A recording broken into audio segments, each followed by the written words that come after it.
mes bien-aimés, bienvenue pour ce nouveau partage autour de la parole de Dieu. Le thème que nous allons aborder cette semaine, c'est le caillou dans la chaussure. Pourquoi j'aborde ce thème? C'est un thème que j'ai déjà abordé, comme je vous dis, c'est pas d'aujourd'hui que je prêche, mais je vais l'aborder un peu plus en profondeur, en fait, le caillou dans la chaussure. Spoiler alert, on parle de péché. Il y a quelques années en arrière, le Seigneur, pour me donner ce thème, il y a vraiment beaucoup d'années en arrière, je pense, il doit y avoir bien 15 ans, même plus. Et j'avais déjà abordé ce thème parce que le Seigneur m'avait mis ça à cœur. Parce qu'une fois, en fait, je marchais et un caillou qui est rentré dans ma chaussure. Je pense que tout le monde connaît la sensation. Je marchais et un caillou est rentré dans ma chaussure. Ça m'a tellement énervé. Je disais, vraiment, ça fait mal, c'est casse-pied. Et puis, même quand ça fait pas mal, c'est ça le truc avec le caillou dans la chaussure, c'est que des fois, ça ne fait pas mal. C'est juste que c'est gênant. Et en fait, tant que tu n'as pas retiré le caillou dans la chaussure, tu peux pas avancer. Tu peux pas marcher, t'es très très pénible. Et le deuxième exemple que le Seigneur avait utilisé et qu'il utilise encore actuellement, parce que en vrai, il y a des bestioles que je déteste, ce sont les mouches. Je pense que si beaucoup de personnes détestent les mouches. En vrai, je déteste les mouches parce que je vois même pas c'est quoi leur utilité. Elles doivent avoir une utilité, sinon Dieu les aurait pas créées. Peut-être que c'est même pas... Si, c'est Dieu qui les a créées, les mouches. Mais en tout cas, je déteste ces bestioles parce que quand elles rentrent chez toi, elles bourdonnent dans tes oreilles, elles font ce bruit, ça casse la tête. Et en plus, les mouches, elles rentrent facilement, mais pour sortir, vous verrez le parallèle après, pour sortir de la maison, tu peux ouvrir grand la fenêtre parce que tu te dis non, je vais pas tuer une créature de Dieu, tout ça. Tu ouvres la fenêtre, la mouche ne veut pas sortir. C'est comme si maintenant la mouche connaît plus le chemin par où elle est entrée. Mais genre, c'est une petite ouverture. Hein. C'est comme le péché, je vous dis tout de suite. C'est une petite ouverture, elle est rentrée, et maintenant quand tu veux pas la tuer, tu veux pas t'en débarrasser, donc tu ouvres grand la fenêtre pour qu'elle puisse sortir. Ah non, elle connaît plus le chemin. Et donc le Seigneur m'avait mis ce thème-là à cœur et récemment, il me l'a remis à cœur. Donc j'ai dit bon allez, j'avais déjà commencé un autre message à commencer à l'écrire et j'ai dit bon allez, je pense que le Seigneur veut qu'on parle de péché parce que c'est important à l'époque dans laquelle nous vivons où les valeurs sont complètement renversées. Il y a ce texte d'Ésaïe qui parle du fait justement que le bien devient mal et que le mal devient bien. Je crois que c'est Ésaïe. Je l'ai quelque part dans mes notes. On vit dans une société où les valeurs sont complètement inversées et la parole de Dieu est complètement effacée des cœurs des gens. Et les gens pensent que bon, tout ça c'est de la bigoterie, tout ça c'est ceci, tout ça c'est cela. Et il y a des gens qui marchent avec des cailloux dans leurs chaussures et qui marchent avec des mouches dans leur maison et que ça ne les dérange absolument pas. Nous allons aborder ce thème en 3 grandes parties. Et il y a des sous-points dans certaines des parties. Le grand 1, c'est le péché, définition, origine et type de péché. En grand 2, c'est les conséquences du péché. Et en grand 3, je disais, c'est l'œuvre de la croix et la part du chrétien. C'est important d'aborder ces thèmes du péché parce que je pense qu'on ne peut pas juste être là, de toutes les façons, pour ceux qui suivent cette chaîne depuis le début, pour ceux qui me connaissent personnellement, vous savez que je ne parle pas que des bonnes choses que Dieu fait, que Dieu veut nous bénir. Oui, j'en parle beaucoup, mais je n'ai pas peur parce que c'est comme ça que le Seigneur me demande de faire les choses et que tout ce que le Seigneur me demande de faire en général, je le fais. Je dis bien en général parce que personne n'est parfait, n'est-ce pas? Nous sommes dans un processus, comme je le dis très souvent. Et c'est important de parler des choses qui fâchent, des sujets qui fâchent. Je sais que beaucoup de gens se conforment au siècle présent. La Bible dit de ne pas se laisser conformer au siècle présent, justement. Et il y en a beaucoup qui sont comme ça parce qu'ils se disent « Ah, c'est bon, on va pas parler de péché, surtout dans l'église, ça c'est grave. » Et d'ailleurs, on parle dans le cas vraiment de l'église, des gens qui veulent vivre leur vie et il faut surtout pas parler de péché parce que sinon, je donne plus ma dîme, je fais plus ci, je fais plus ça, parce qu'il faut pas parler des choses qui fâchent.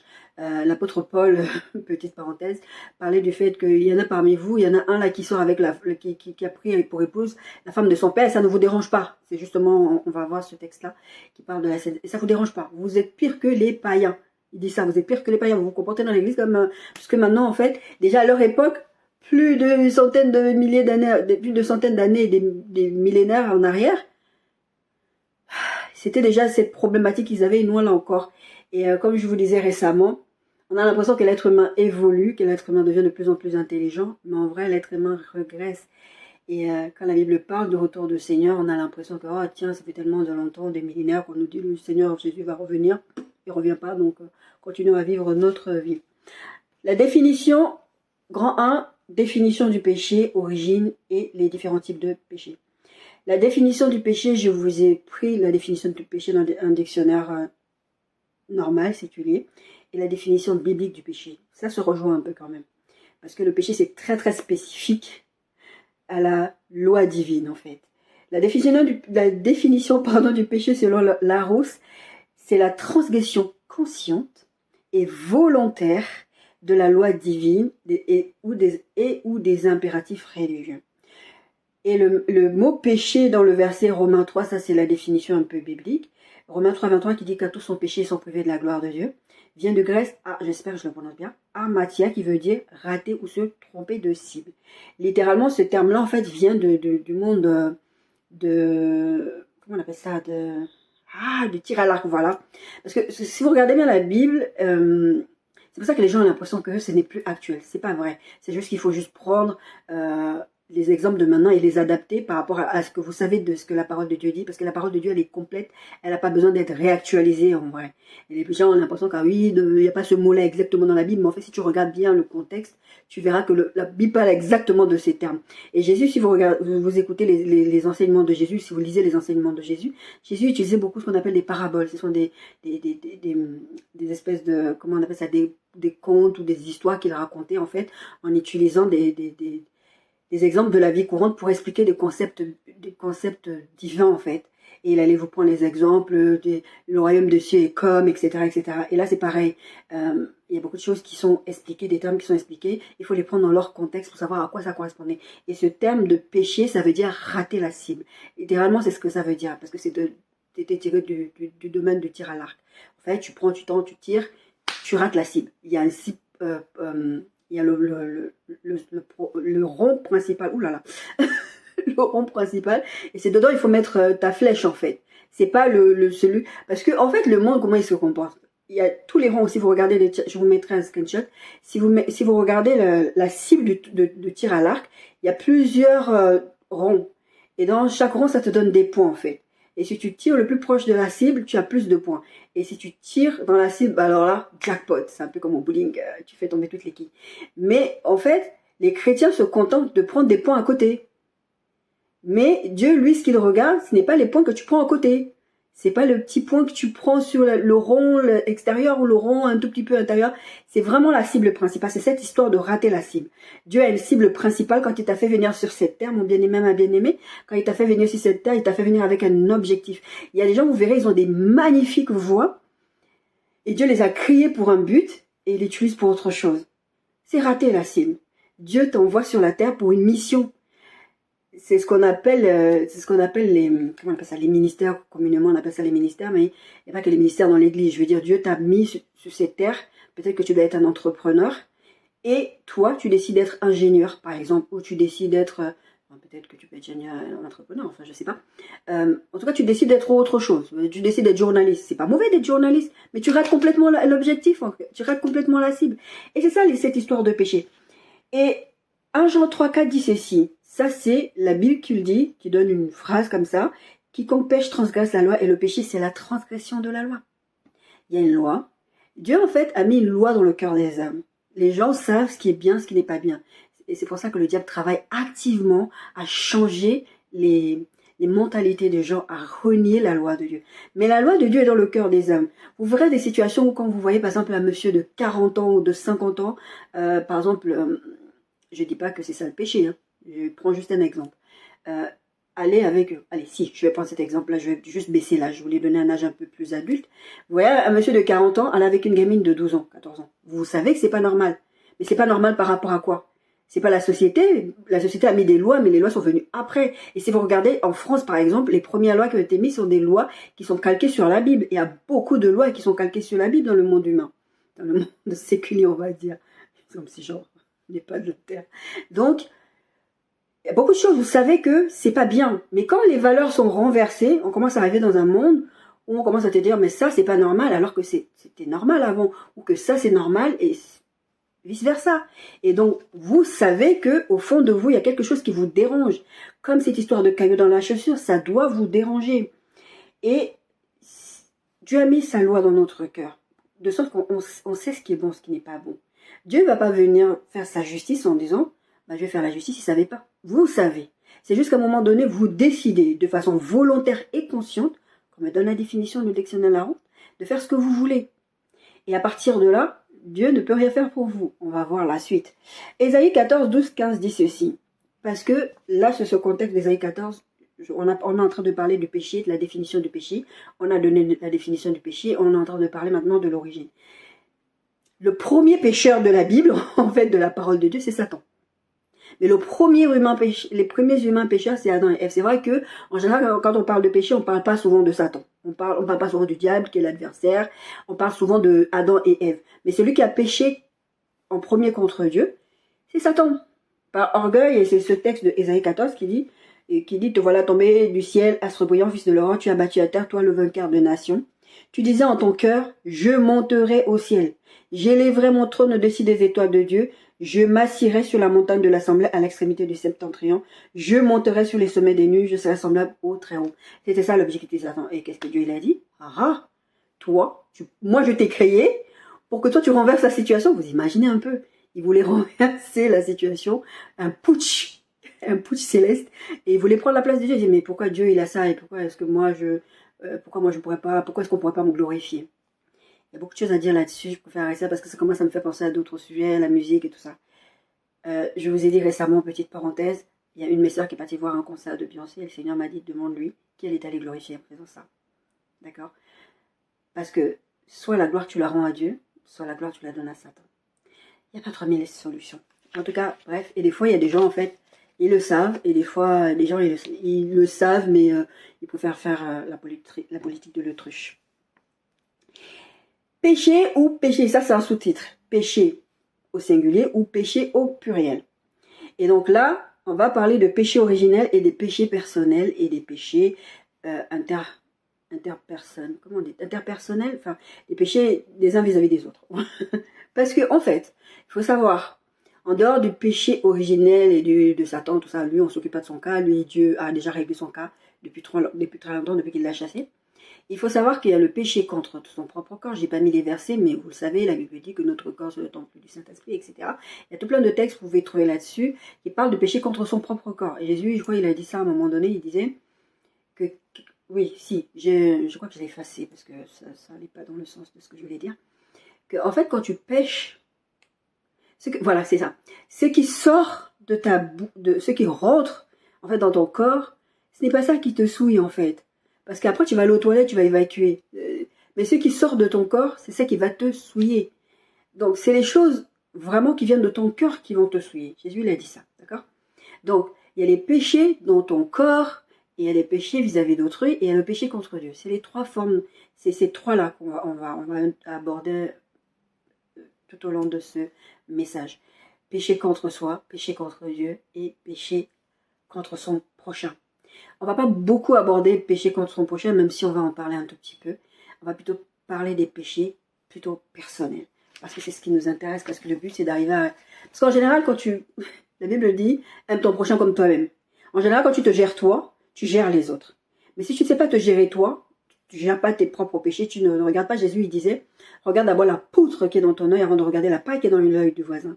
Ça veut dire que si tu arrives à te gérer toi, parce que les gens utilisent souvent ce verset en disant, ouais, ben, faut pas juger Jésus, il a dit même, regarde d'abord la... Non. Si vous lisez bien le verset, il dit, avant d'aller faire pour l'autre, fais d'abord pour toi. Mais une fois que tu as fait pour toi, tu peux aller voir pour l'autre. Parce que c'est pas la peine de toujours regarder, je vous prends souvent cet exemple avec l'homosexualité, parce que c'est un truc qui m'énerve. Ouais, les homosexuels, il faut les brûler, il faut ceci, il faut cela. Mais, et toi, tu mens tous les jours, toi, tu trompes ta femme, toi, tu triches aux examens, toi, tu fais je ne sais pas quoi, tu triches aux impôts. Ça ne te dérange pas, on verra. Mais par contre, ce que l'autre fait, c'est ça qui te dérange. Parce que lui, il fait un plus gros péché. Comme si Dieu, il avait mis une échelle de valeur en disant, ce péché-là, c'est le pire. On verra, le pire péché, c'est le blasphème contre le Saint-Esprit. Je vous en parle très régulièrement. Péché ou péché au pluriel. Péché originel, donc le péché originel, c'est l'histoire de Adam et Ève dans le jardin. Vous êtes déjà au courant, je vais faire un petit rappel. Adam, c'est Genèse 3. On voit ça dans Genèse 3 à partir du verset 1. Adam et Ève, Dieu crée Adam, Dieu crée Ève, et Dieu leur donne un ordre. En fait, en vrai, Dieu, il a donné l'ordre à Adam. Adam est censé transmettre l'ordre à Ève. Mais Adam n'a pas fait son travail.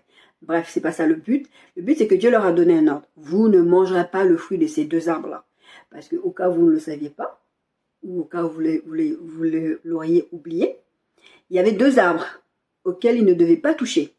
L'arbre de la connaissance du bien et du mal, C'est ça qui a entraîné le péché. C'est celui-là qu'ils ont mangé en premier. Et qu'ils ont mangé tout court. Et ils n'ont pas eu le temps parce que Dieu les a chassés. Ah, avant qu'ils commencent à manger aussi l'autre, là, après ils vont vivre éternellement, ils vont me casser la tête. Donc, il y avait l'arbre de la connaissance du bien et du mal, et il y avait l'arbre de la vie éternelle. D'accord? Et eux, moi je ne sais même pas. Ils n'ont pas réfléchi en plus. Ils sont allés prendre. Pourquoi? Parce que le diable leur a dit, mais est-ce que Dieu a vraiment dit que? Elle avait dit oui. Dieu a dit ça. Mais non, vous n'allez pas mourir. Dieu, il ment. Vous mangez, vous ne mourrez pas. Il dit ça juste pour vous faire peur.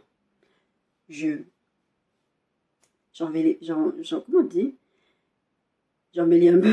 Je sais pas c'est quoi le terme. J'extrapole un peu, mais en tout cas, c'était ça. Il leur disait, Dieu ment. Ce que vous êtes en train de croire que ça va vous arriver, il ment. C'est parce que Dieu ne veut pas que vous soyez comme lui. Mais la vérité, c'est qu'ils ont été créés à l'image de Dieu. Dieu, quand il a créé l'homme, il a dit, créons l'homme à notre image. Ils étaient déjà comme Dieu. Qu'est-ce qu'ils voulaient encore chercher en plus? Et c'est ça le péché originel. Et donc Dieu, qu'est-ce qu'il a dit? Ah, action, conséquence. D'ailleurs, quand vous éduquez vos enfants, quand votre enfant fait quelque chose, vous savez que là, il faut une sanction. Si vous ne sanctionnez pas l'enfant, si vous passez votre temps à juste dire à l'enfant, je vais faire ci, je vais faire ça, l'enfant, à un moment donné, il va vous rire au nez. Parce qu'il va dire, de toute façon, il dit toujours ça, il ne le fait pas. Je vous prenais l'exemple en introduction sur le fait que les gens sont en train de dire Jésus revient bientôt, il ne revient jamais. Parce que les gens n'ont pas vu Jésus revenir, donc ils continuent à faire ce qu'ils veulent. Donc si vous dites à un enfant, je vais te sanctionner pour ça, et vous ne le sanctionnez jamais, parce que vous avez pitié, parce que je sais, parce que moi la première fois que j'ai mis une fessée à ma fille, c'était il y a longtemps, elle était toute petite, j'ai pleuré, je ne lui ai pas montré, mais j'ai pleuré parce que je ne voulais pas élever ma fille comme j'ai été élevée moi, avec des coups. Et moins de trucs, coups, même un truc que tu n'as même pas fait, on te dit, on a décidé que c'est toi, tu vas te prendre des coups. Je sais pas parce que ma tête ne revenait pas. Enfin, bref. Et tu veux pas faire ça. Sachez que quand Dieu nous sanctionne, Dieu n'a pas envie de le faire. Mais une action entraîne une conséquence. Dieu doit réagir. On verra après l'histoire de la croix. D'accord? Tout péché commis doit entraîner une sanction. Vous n'allez pas aller voler dans une boutique, déclarer mal vos impôts, vous faites pincer, vous allez, ah non, mais en France, là, nul n'est censé ignorer la loi, c'est dit comme ça. D'accord? Donc tout ce que vous allez faire, ça va entraîner une sanction. Même si vous dites, oh, je ne savais pas cette loi-là exactement, c'était quoi. Nul n'est censé ignorer la loi. D'accord? Pareil, je vous ai dit, la loi de Dieu est gravée dans le cœur de l'homme. Vous savez, ça entraîne une sanction. Mais comme vous ne voyez pas les sanctions arriver, ou du moins vous ne vous rendez pas des fois que vous avez des sanctions, parce que les choses spirituelles, vous n'en avez pas conscience, ou vous vous en fichez, vous dites, ouais, c'est que de la malchance, ou c'est ça. Mais en fait, vous êtes sous le coup d'une malédiction, vous en avez même pas conscience. Et donc, du coup, vous croyez que, tant que Dieu ne m'a pas frappé, en fait, vous avez l'impression que la sanction, c'est un peu comme le diable, il est allé dire à Adam et Ève, vous n'allez pas mourir. Vous avez l'impression que vous faites quelque chose, pour vous, c'est grave. Dieu ne vous a pas fracassé sur place, vous n'êtes pas mort, donc, c'est bon, je peux continuer. Mais vous ne vous rendez pas compte des conséquences du péché. On verra. Et donc, le truc, c'est que Satan va toujours vous pousser à violer, à transgresser la loi de Dieu. Je vais vous parler de la mouche qui rentre par la fenêtre. Enfin, là, c'était ma fenêtre. Mais je dis toujours, le péché, le diable, en fait, quand il veut te pousser à faire quelque chose, il n'a pas besoin de grand chose. Il a besoin de petites choses. Un petit trou de souris, une petite porte. La mouche, elle rentre par des petits trous. Et la mouche ne sait plus sortir. Je vous ai parlé il y a vraiment un bon moment déjà de cette histoire de... en fait, ne laissez pas, je vous ai fait une prédication dessus sur ne laissez pas les portes ouvertes au diable. Satan ne sait pas créer, ne crée pas des situations. D'accord? À chaque fois que vous êtes là, vous faites quelque chose, le diable m'a saisi, le diable n'a rien à voir là-dedans. Et je dis très très souvent, un jour le diable va s'attaquer à vous, vous n'allez pas comprendre, vous allez dire, mais pourquoi, qu'est-ce que j'ai fait? Mais pourquoi? Parce que vous l'accusez de choses des fois, il n'est même pas dedans. C'est parce que vous-même, vous lui ouvrez les portes. Satan ne peut pas vous forcer à faire quelque chose que vous ne voulez pas faire. C'est parce que vous décidez de façon consciente et volontaire de faire quelque chose. Vous ouvrez une porte à Satan et Satan, il rentre. C'est comme la mouche. La mouche, elle rentre. Mais après, une fois que la mouche est rentrée, d'ailleurs, il y en a une, la fenêtre, elle me stresse déjà. Ah oui, la fenêtre, elle est fermée. Parce que c'est tellement transparent que je déteste les mouches, vraiment. Satan, il fait ça. Il rentre dans un petit endroit. Après, il ne veut plus sortir. Il est là, il est à l'aise. Donc, il va toujours vous pousser à croire que, ah, mais non, c'est pas grave. On va parler de péché mignon tout à l'heure. D'accord? Il va toujours vous pousser à penser ça. Et vous croyez que, oh, c'est pas grave. Pourquoi? Parce que Satan, il fait quoi? Il minimise les conséquences. Ou il les nie. D'accord? Il va vous faire croire que, oh, mais Dieu, il ment. Oh, mais il va rien avoir. Ah, tu vas pas mourir. Comme je vous prenais là à l'instant. Vous commettez un truc, vous commettez l'adultère. Voilà.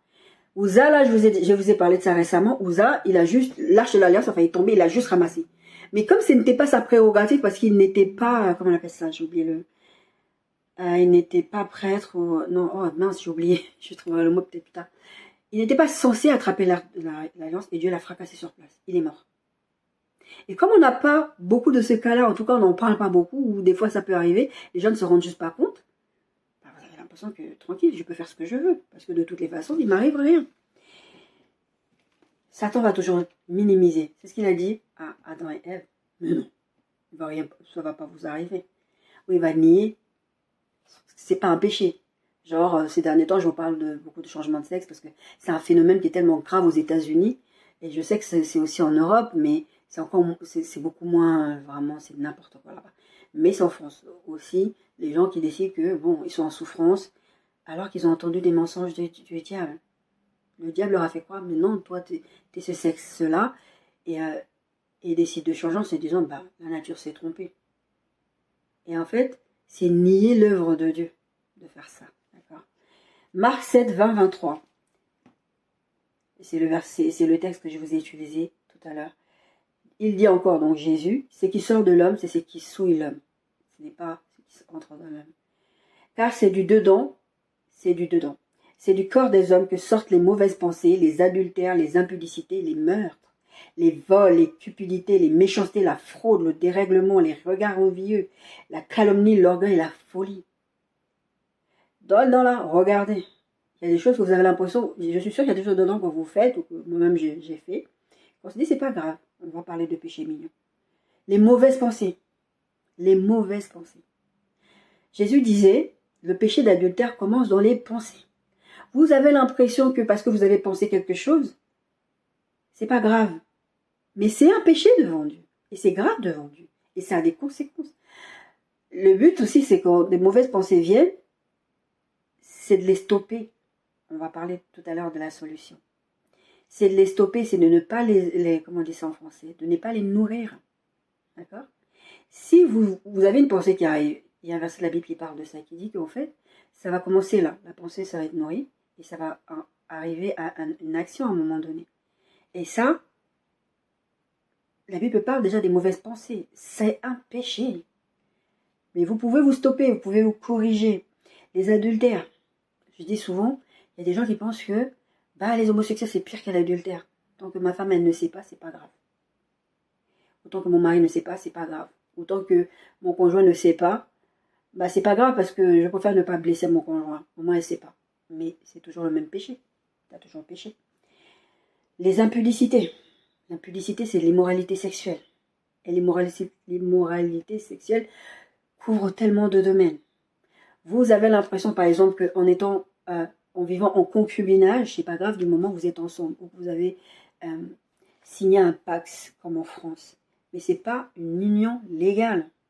D'accord? C'est un contrat, mais c'est pas comme le mariage, ça n'a pas la même force que le mariage, d'accord? Et vous avez l'impression que comme vous vivez, même en concubinage, même paxé ou quoi, vous êtes en train de faire de la bonne chose parce que vous êtes ensemble, vous avez des enfants. Mais c'est un péché devant Dieu. C'est de l'impudicité, c'est le même péché. D'accord? Il y a beaucoup de choses qui rentrent dans l'impudicité. Concernant la masturbation, je ne pourrais pas parler de ça parce que c'est un sujet que ça fait des années que je discute avec le Seigneur.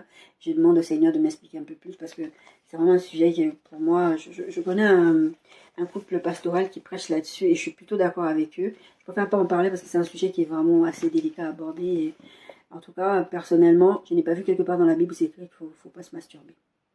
Mais ce que je sais, c'est que la masturbation, en fait, pour mettre en route la masturbation, il faut faire, faut faire jouer l'imagination. Et on a parlé des mauvaises pensées. Si c'est juste mécanique, pour moi, voilà. Mais le problème de la masturbation, c'est ça, c'est que tu vas faire travailler ton cerveau pour pouvoir t'emmener à faire quelque chose. Et la problématique aussi avec la masturbation, c'est l'addiction qui arrive avec ça. Donc c'est un sujet un tout petit peu délicat. Je sais que la plupart des prédicateurs, d'ailleurs 99% des prédicateurs, prêchent que c'est un péché, mais sincèrement, je n'ai pas vu dans la Bible où c'est marqué que c'est un péché. Je sais qu'il y a ce texte qui dit que si ton œil est une occasion de chute, ou c'est ta main, coupe-la, etc. Mais ça ne parle pas spécifiquement de moi, c'est pas ça du tout. Je sais aussi qu'ils ont parlé du fait que il y avait ces jeunes hommes, je vous ai parlé il y a un petit moment déjà, qui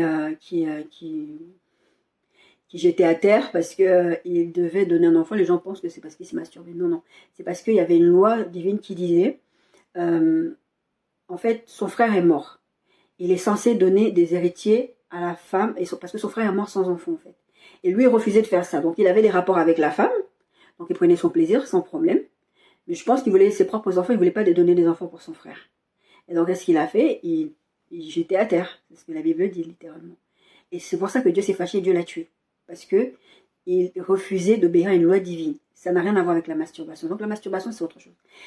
L'immoralité sexuelle, la pornographie, tout ça. En plus, on est dans une époque où on a accès facilement à Internet. Donc avant, il fallait aller dans les vidéoclubs, il fallait faire des choses. Je sais ça parce que je suis passée par là, donc j'ai pas de problématique à parler de ce genre de sujet-là. Et c'est très très difficile à sortir de ça. Moi, j'ai été plongée là-dedans quand j'étais enfant.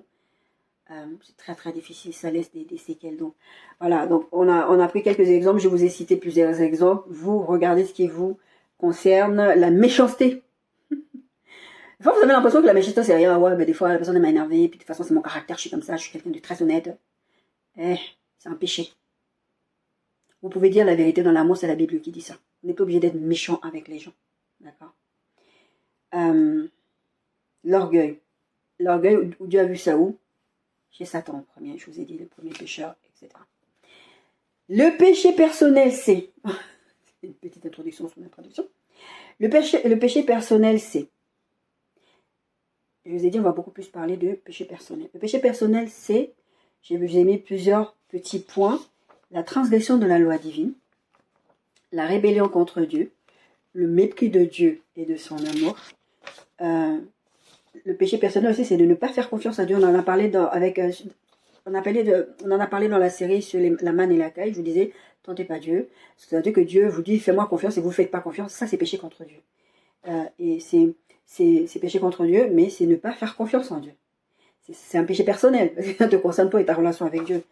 Et enfin, le blasphème contre le Saint-Esprit. On va y revenir. Transgression de la loi divine. 1 Jean 3,4 dit, quiconque transgresse la loi et le péché est la transgression de la loi. Et ça, je vous ai lu ces textes tout à l'heure. Il y en a tout plein de textes sur le péché. Vous tapez sur Google ou sur n'importe quel autre moteur de recherche, vous allez trouver. J'ai pris les textes qui me semblaient pertinents. Donc ne commencez pas le texte là. Non. Bon, vous allez chercher vous-même si vous n'êtes pas convaincu par les textes que je vous donne. La rébellion contre Dieu. On va passer la transgression de la loi divine. Je vous ai fait cette vidéo sur que Satan ne maudit pas. Je vous mettrai le screenshot. Que Satan ne maudit pas. En fait, la malédiction vient du fait que tu transgresses la loi divine, il y a des conséquences. C'est comme ça. Action et réaction, comme je vous ai expliqué à l'instant. La rébellion contre Dieu. On est toujours dans le péché personnel. Deutéronome 9,7 dit, souviens-toi, n'oublie pas de quelle manière tu as excité la colère de l'Éternel, ton Dieu, dans le désert. Vous savez cette histoire de Massa et Meriba, où quand on parlait de tenter Dieu, où ils étaient là et ils ont énervé Dieu parce que, ouais, on va manger quoi? Là-bas en Égypte, on mangeait mieux. Je lui dis, mais c'est moi qui vous ai emmené ici. Depuis le jour où tu es sorti du pays d'Égypte jusqu'à votre arrivée dans ce lieu, vous avez été rebelles contre l'Éternel. La rébellion contre l'Éternel. Éphésiens 5, versets 5 à 7 dit, car sachez-le bien, aucun impudique, ou impur, ou cupide, c'est-à-dire idolâtre, n'a d'héritage dans le royaume de Christ et de Dieu. Que personne ne vous séduise par de vains discours, car c'est à cause de ces choses que la colère de Dieu vient sur les fils de rébellion. Dieu appelle des gens qui sont comme ça des fils de rébellion. Je vous ai parlé d'aucun impudique. L'impudicité, c'est l'immoralité sexuelle. Le cupide, vous aimez trop l'argent, vous aimez tellement l'argent que vous allez faire des trucs bizarres. Allez-y, regardez la définition de cupide. Je vais aller regarder cette fois-ci. L'idolâtrie. Les gens ont l'impression que l'idolâtrie, c'est aller se prosterner, par exemple, devant la statue de Marie. Non, il n'y a pas que ça. Il y a des gens qui idolâtrent leurs enfants. Dieu, donne-moi l'enfant, Dieu, donne-moi l'enfant. Dieu te donne l'enfant. Ah ben maintenant, l'enfant, c'est devenu ton Dieu. Ce n'est plus Dieu. Regardez l'histoire de Abraham et Isaac. Dieu a béni Abraham parce que Abraham n'avait pas pour idole son fils. D'accord. Que personne ne vous séduise. Je vous disais, là, on a parlé du serpent qui est venu séduire Ève. Mais là, en fait, quand il parle de personnes vous séduisent, il parle souvent dans le cas des faux prophètes, des faux qui viennent vous dire, bah oui, non, la parole. Mais c'est très démoniaque de toutes les façons. C'est des œuvres du diable. C'est le diable qui vient vous suggérer ça pour que vous puissiez vivre dans l'immoralité, que vous puissiez vivre n'importe comment. Comme je vous ai dit, en niant le péché ou en niant les conséquences ou en minimisant les conséquences du péché. Verset 7, Éphésiens 5, 7, n'ayez donc aucune part avec eux. C'est-à-dire, la Bible dit, les mauvaises compagnies corrompent les bonnes mœurs. Ne vous mélangez pas avec les gens qui sont comme ça, qui sont impudiques. Dis-moi qui tu fréquentes, je te dirai qui tu es. Vous avez l'impression, non, mais moi je suis pas comme ça. Mais vous ne pouvez pas fréquenter des gens et traîner avec eux et vivre des choses avec eux. C'est différent quand vous êtes là pour essayer de les gagner à Christ. Parce que vous pouvez avoir des gens dans votre entourage qui sont comme ça et que vous ne traînez pas spécifiquement avec eux. C'est juste qu'ils sont dans votre vie. Des fois vous les voyez, des fois vous leur faites du bien parce que vous voulez les gagner à Christ. Ça c'est différent. Mais vraiment, partagez les choses et à un moment donné vous allez tomber, vous allez dire non, moi j'ai jamais trompé ma femme, j'ai jamais trompé mon mari, et des femmes qui sont des fois avec des copines, qui leur donnent des conseils, à la fin elles se rendent compte que c'est sa copine même qui a pris son mari. Faites attention avec qui vous marchez. Le péché personnel, le mépris de Dieu et de son amour. Romains 2, 1 à 8. Je vais plutôt vous lire le verset 5. Mais par ton endurcissement et par ton cœur impénitent, tu t'amasses un trésor de colère pour le jour de la colère, de la manifestation du juste jugement de Dieu qui rendra à chacun selon son œuvre. Je vous invite à lire tous ces textes parce que le temps court et je ne veux pas trop m'attarder. Méprisez l'amour de Dieu. Mépriser Dieu et mépriser son amour. C'est vraiment cette histoire aussi de tenter Dieu. Il y a de ça là-dedans. C'est un péché. D'accord. L'autre point, c'est de ne pas faire confiance à Dieu. On en a un tout petit peu parlé. Je vous ai dit, je vous renvoie à la série sur la manne et l'écaille. Le blasphème contre le Saint-Esprit.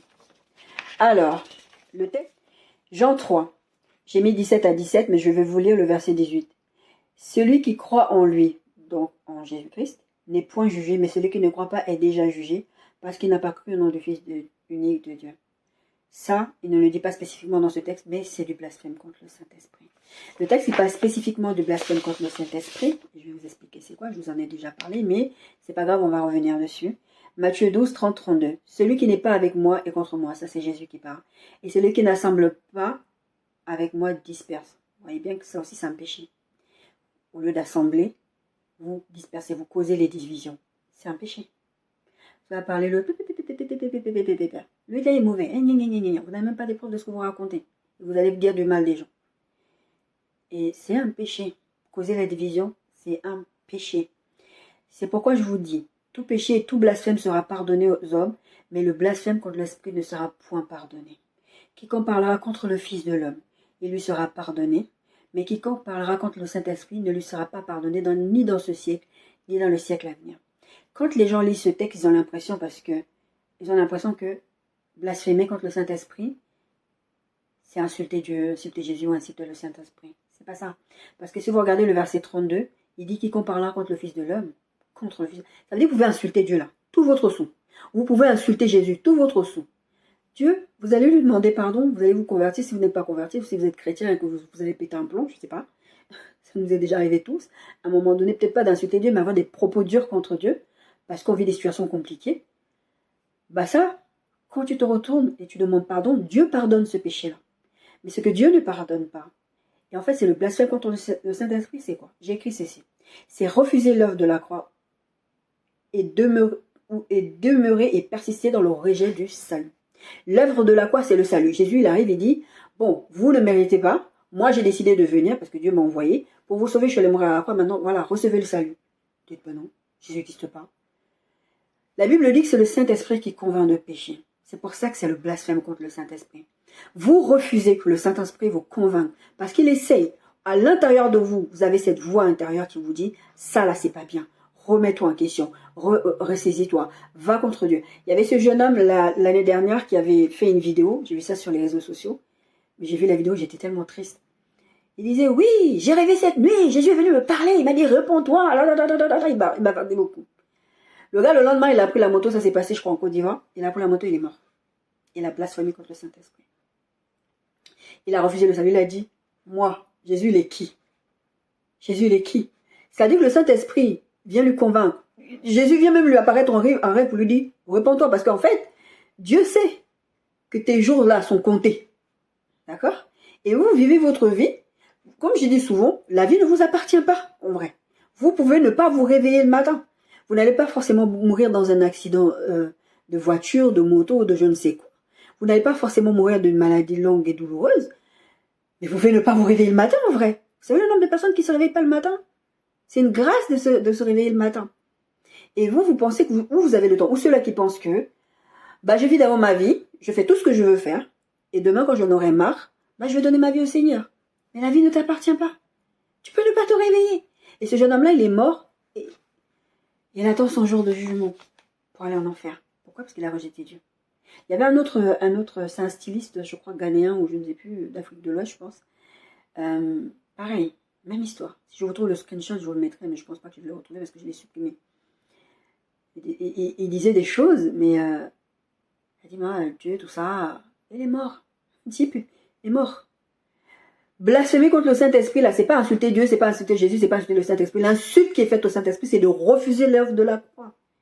Et aussi, le blasphème contre le Saint-Esprit, c'est les gens qui donnent des mauvais enseignements aux autres. Là, par exemple, dire l'enfer n'existe pas.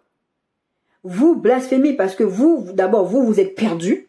Vous allez aller en enfer, mais vous faites en sorte aussi que les autres partent en enfer avec vous. Ça, c'est blasphémer.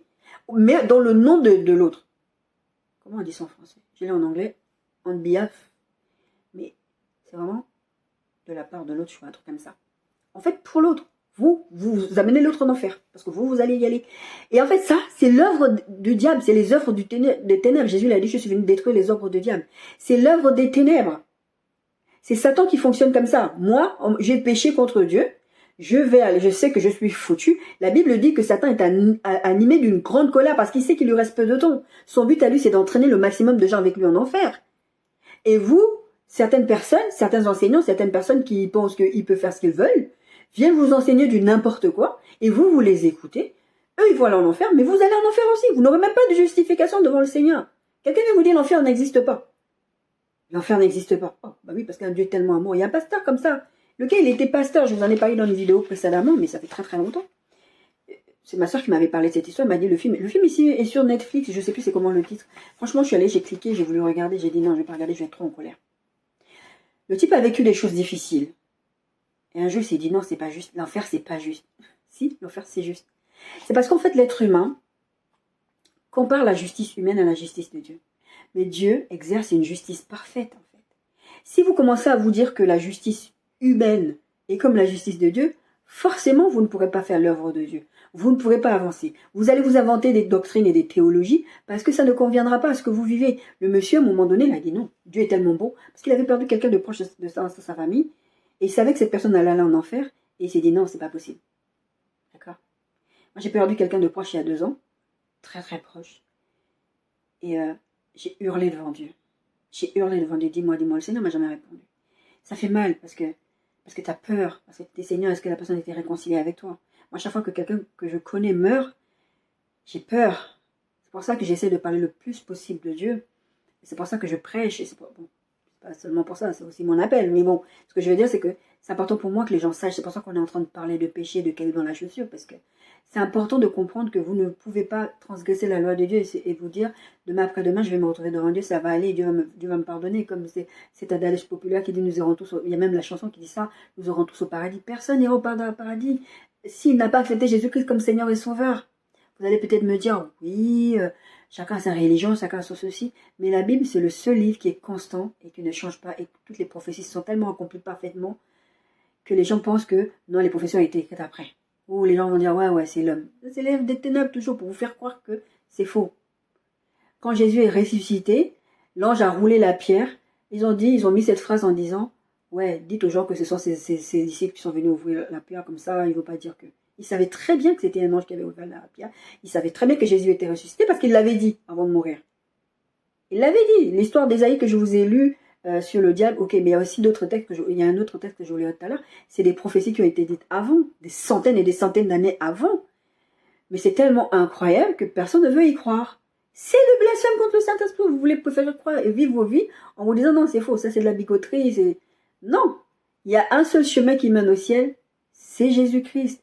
Vous allez faire je sais que ça fait mal ce que je suis en train de dire là, mais je vais pas, comment dire ça, sugarcoat.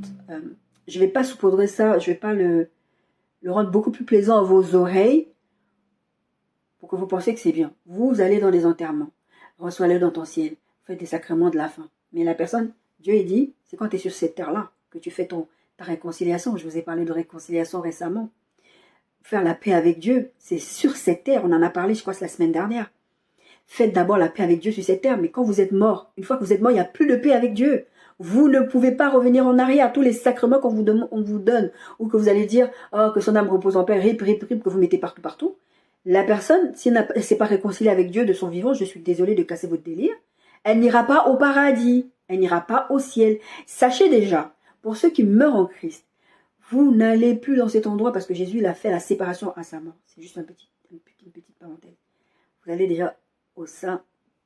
Non, c'est au sein d'avant au paradis. Mais en tout cas, avant, il y avait une espèce de fossé de séparation, mais il y avait quand même une séparation. Mais c'était au même endroit, mais il y avait juste une séparation. Mais là maintenant, ceux qui meurent en Christ, ils ne sont plus là-bas. Ils vont directement dans la gloire avec Christ, d'accord? Donc déjà, quand vous mourrez, vous êtes déjà rassurés. Moi, je ne peux pas avoir... Je ne comprends pas ce genre de religion où on vous dit, peut-être bien que oui, peut-être bien que non, si j'ai fait des bonnes œuvres. Si je suis gentil. Ça veut dire que toute ta vie, tu as été gentil et tu trouves Dieu est injuste. Encore une fois, parce que vous mettez la justice de Dieu au niveau de la justice humaine. Ça ne peut pas fonctionner. Dieu, il dit, tout péché mérite une sanction. Il n'y a qu'une seule façon de ne pas être sanctionné. Jésus-Christ, on en reparlera. Péché mignon, point d'interrogation. Ça, c'est venu aussi dans ma préparation de ce message, parce qu'on entend souvent le péché mignon, le péché mignon. Le péché mignon, c'est quoi?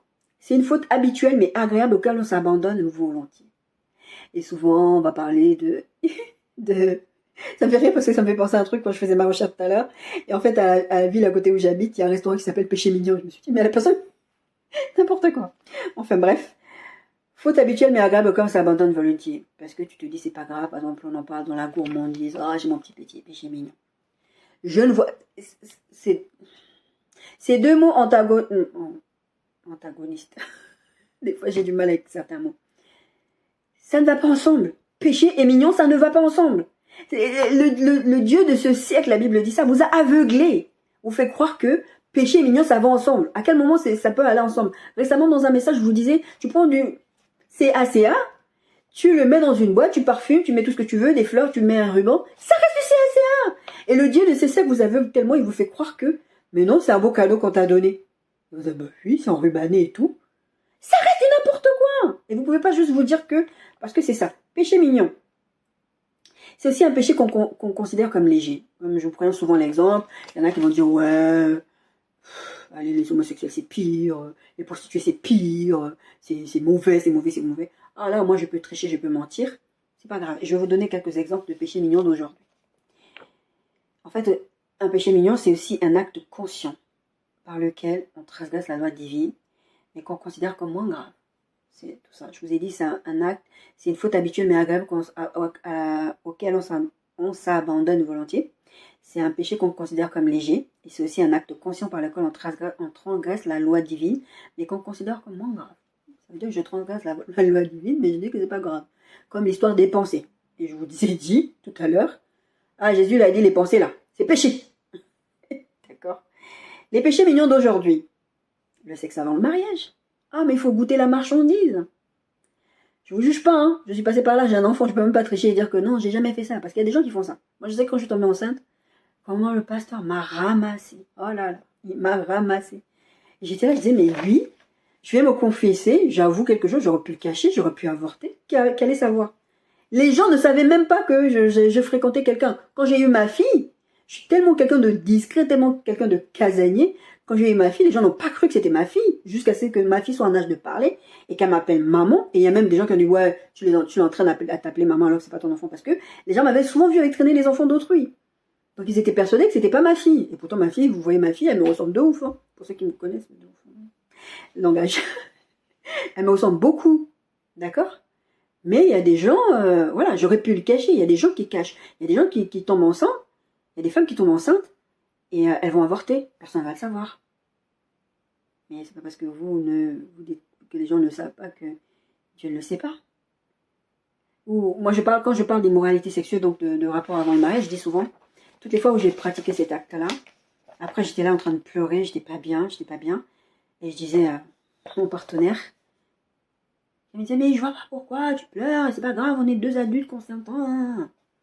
Et je lui disais, je suis un enfant de Dieu, d'accord?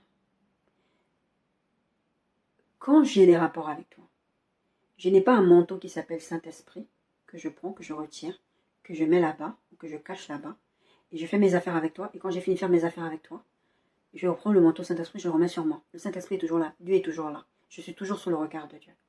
J'en ai conscience quand j'ai commis l'acte, ça m'est déjà arrivé de pleurer pendant l'acte, parce que... Mais c'était devenu, vous savez, la fenêtre que tu as ouverte, que la mouche elle est rentrée. Et c'est devenu, tu as cédé à ça. Ça va commencer par les paroles. Vous allez vous dire des choses. Vous allez vous montrer des choses. Vous allez vous envoyer des photos. Vous allez faire ces choses-là. Et après, ça va ouvrir de plus en plus grand les portes. Et maintenant, la mouche, elle ne veut plus sortir. Vous comprenez ce que je veux dire. Donc, les péchés mignons d'aujourd'hui, le sexe avant le mariage et tout ce qui s'ensuit. Les bébés, genre fais-moi un bébé si tu m'aimes. Vivre ensemble, je vous en ai parlé un tout petit peu tout à l'heure. Et il y en a dans certains pays, ils savent très bien que le mariage civil c'est ce qu'ils considèrent comme le vrai mariage. Mais qu'est-ce qu'ils font? Ils font la dot et ils trouvent que ça suffit. Mais si dans ton pays, la dot, je vous en ai parlé récemment, si c'est le mariage civil qui prévaut, la dot n'est pas le mariage. En France, tu vas à la mairie, tu dis, oui, ben moi je suis mariée. Je suis mariée, on a fait le mariage coutumier, j'ai eu ma dot et tout ça, tout ça. Ton mari, il meurt là. T'as droit à rien. T'as droit à rien. Les héritiers, si peut-être il y a des enfants, ils vont avoir droit. Mais toi, t'es pas légalement marié avec la personne. Je vous en ai parlé il y a quelques temps, en vous disant que ça arrivait à plusieurs personnes, où j'ai lu les histoires comme ça. Ils disaient, les filles, mariez-vous. Vous n'êtes pas protégés. La personne dit, si tu m'aimes, t'as pas besoin que... c'est que le mariage, se marier à la mairie, c'est qu'un bout de papier. Mais si c'est un bout de papier, en quoi ça te dérange de le faire? En quoi ça te dérange de le faire? Vous n'êtes pas protégés. Donc, tout ça, c'est... Le sexe avant le mariage et tout ce qui s'ensuit, je mets ça dedans. Mettez tout ce que vous voulez dedans. En tout cas, c'est toujours de l'immoralité sexuelle. Le mensonge. Vous savez les petits mensonges qu'on fait là, on est toujours dans les péchés mignons. Hein, les péchés mignons d'aujourd'hui. Le mensonge. Vous mentez sur vos déclarations d'impôts.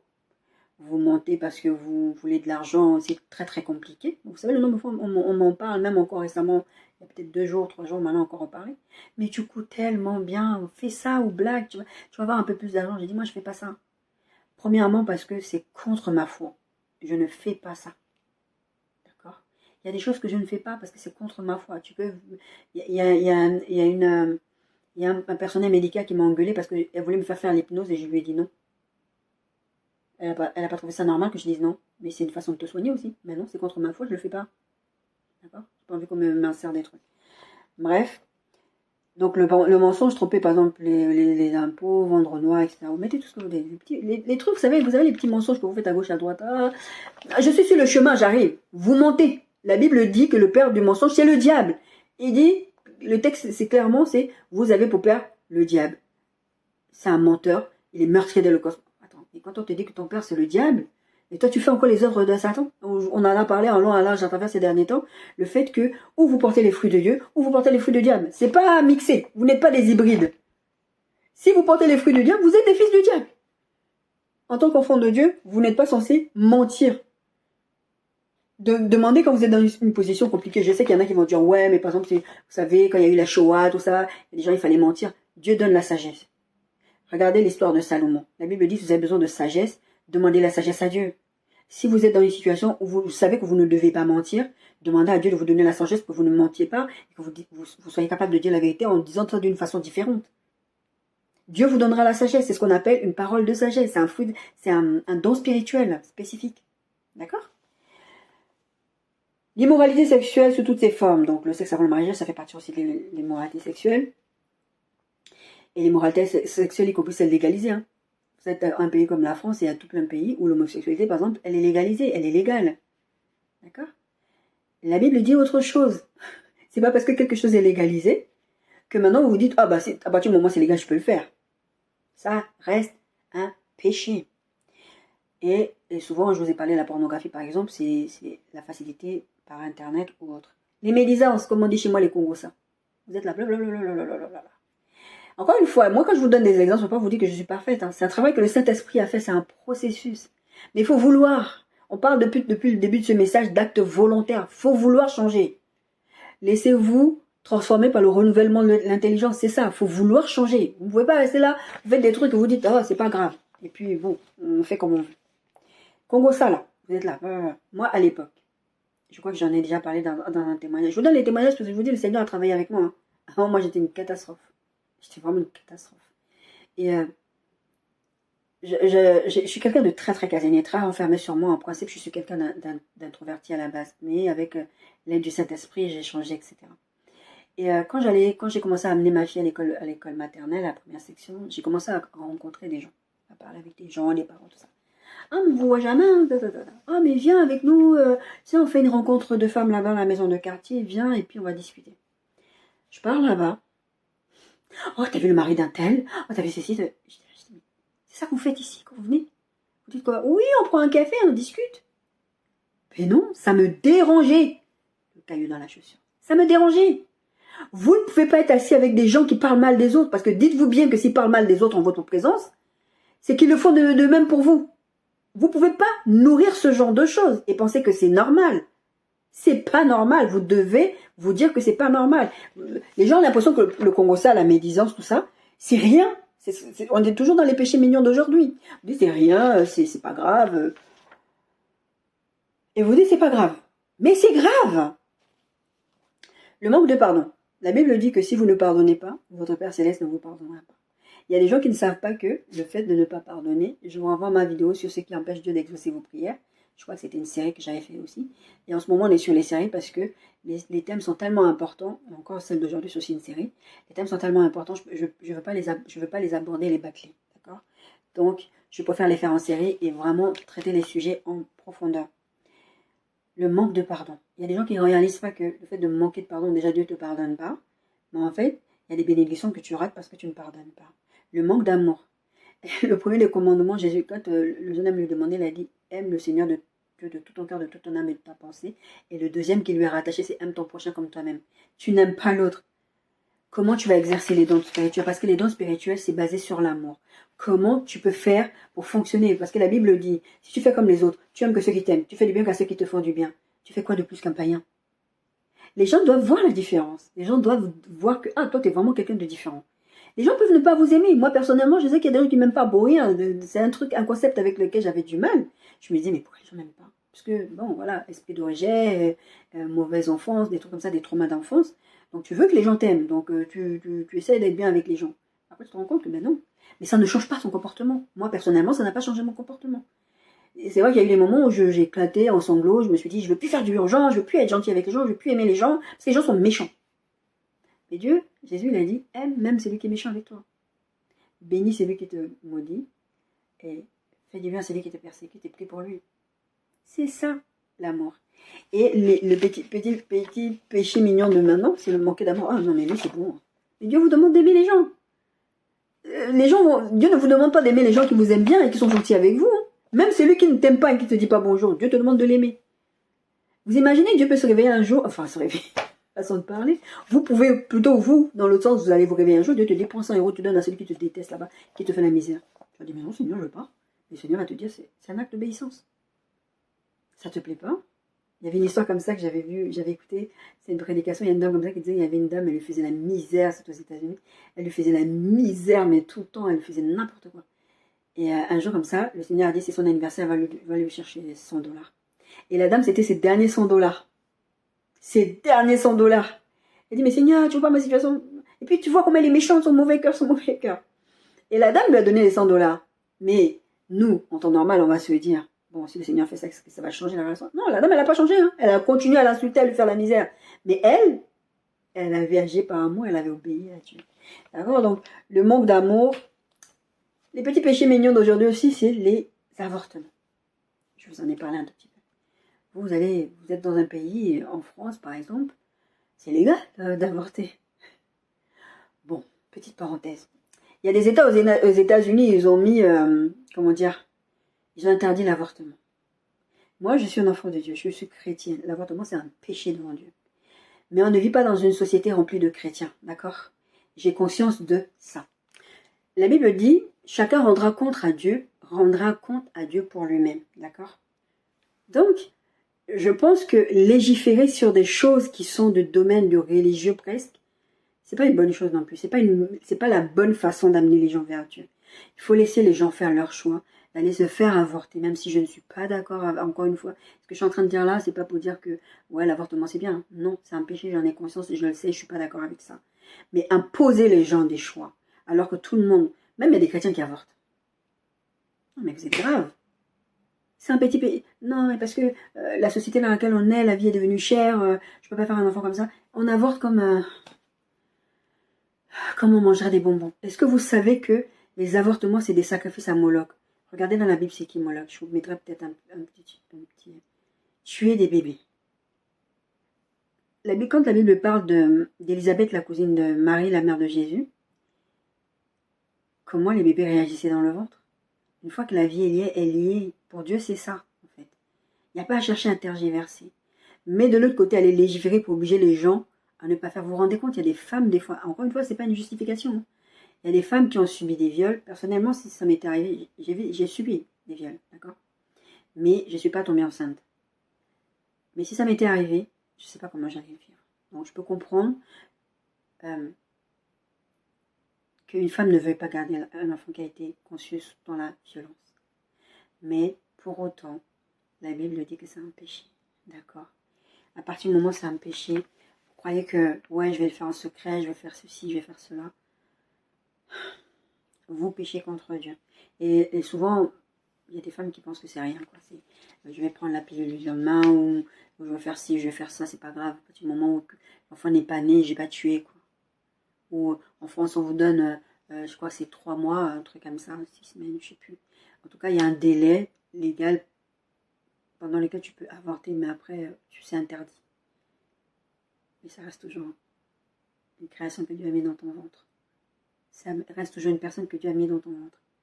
Toi, tu prends la décision en disant, je dispose de mon corps. Je sais que souvent, on me fait la réflexion, mais t'es quand même dur. Hein. Parce que moi, quand quelqu'un va me dire, par exemple, ouais, je mets enceinte une femme, et puis elle ne veut pas avorter, et puis maintenant elle me demande de payer la pension alimentaire, et puis maintenant elle me demande ci, elle me demande ça. Je lui ai dit, si tu veux pas avoir d'enfant avec une personne, n'est pas de rapport sexuel. Ah ouais, Hitler. Il me dit ça, moi. Hitler, Bokassa, machin.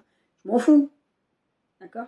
Mais après, je peux comprendre qu'on n'ait pas les mêmes principes religieux et tout ça. Moi, je me base sur ce que la parole de Dieu dit. À un moment donné, il faut assumer les conséquences de ces actes. Mais le problème, c'est que les gens veulent avoir des choix, mais ils ne veulent pas les conséquences. Et je vous parlais récemment de cette histoire de mon prof de philo en terminale qui disait, vous avez le choix.